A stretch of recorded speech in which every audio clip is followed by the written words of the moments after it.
I don't think that anybody would be satisfied with a border adjustment tax unless, of course, you're in the Navarro camp and much of the Trump trade team that believes that trade deficits are something that's bad for the economy.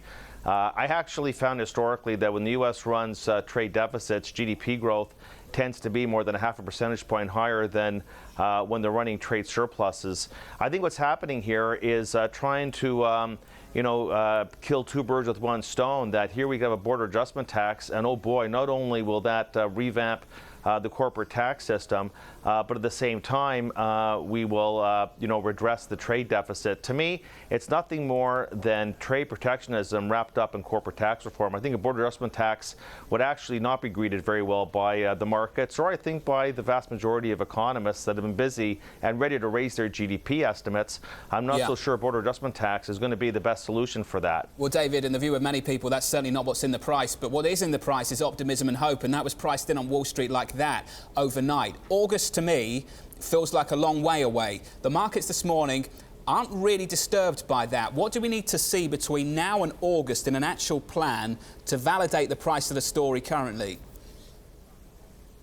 Well, I think that we would have to see, like I said, a clean bill, not a bill that is going to be part of some reconciliation, but a bill that simplifies the corporate tax system, that lowers the rate, broadens the base, that does not blow a hole through the fiscal deficit. I think right now that's really the big bottleneck, is that we have a wide dispersion of views as to whether or not any tax reform bill should be revenue neutral, or whether just allow the deficit to climb. I think if the deficit's allowed to climb, I mean, consider the starting point on this is a 3% deficit GDP ratio and a gross federal debt to GDP ratio of 106%.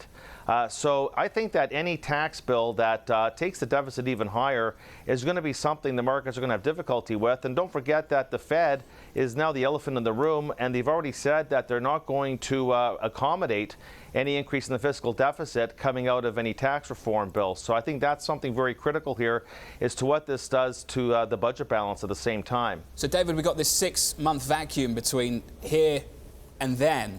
And within that 6-month vacuum, what's going to validate the moves that we have seen? Are we going to see the pickup in earnings that needs to happen? Are we going to see a cyclical recovery continue in the United States and in Europe and elsewhere?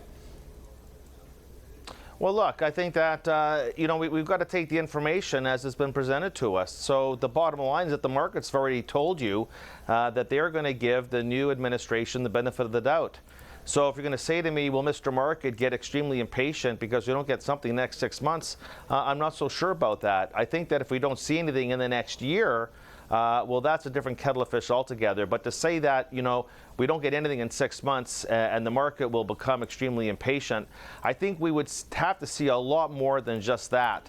To cause the market to roll over. We'd have to see a relapse in the economy or some major geopolitical event, like we saw last year, or the Fed being forced to hike rates more aggressively.